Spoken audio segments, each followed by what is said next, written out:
should I run a skimmer or should I run a refugium on my saltwater tank? So let's talk about it.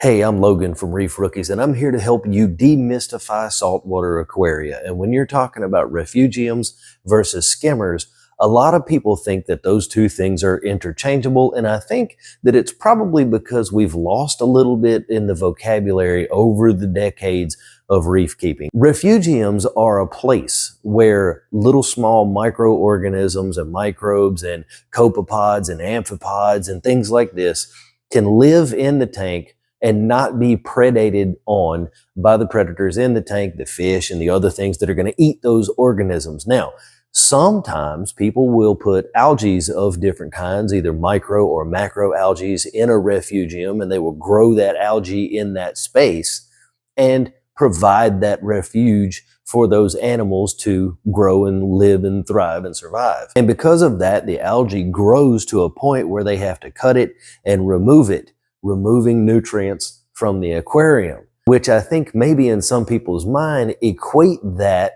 process of removing those nutrients with what a skimmer does, which is removing dissolved organics and things like that from the aquarium.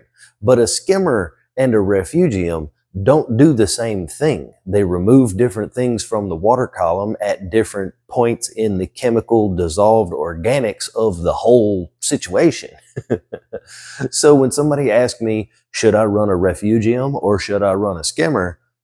I tell them both, because that's what I do on my tank. I have both a refugium and I run a skimmer on my tank because they serve two different purposes. Now, I do grow macroalgae in my refugium. It's cheetomorpha algae, and I do cut it off and throw it away, thereby removing nutrients physically from the tank. And I also run my skimmer. And when I empty my skimmer cup, that also removes nutrients from the tank. So in a way, people think that they do the same thing, but the actual point of a refugium is to give those small animals a place to live and thrive and survive and populate your tank on a recurring basis with pods and different kinds of things that your animals and your fish can feed on. So yeah, when you talk about a refugium or a skimmer, I want both.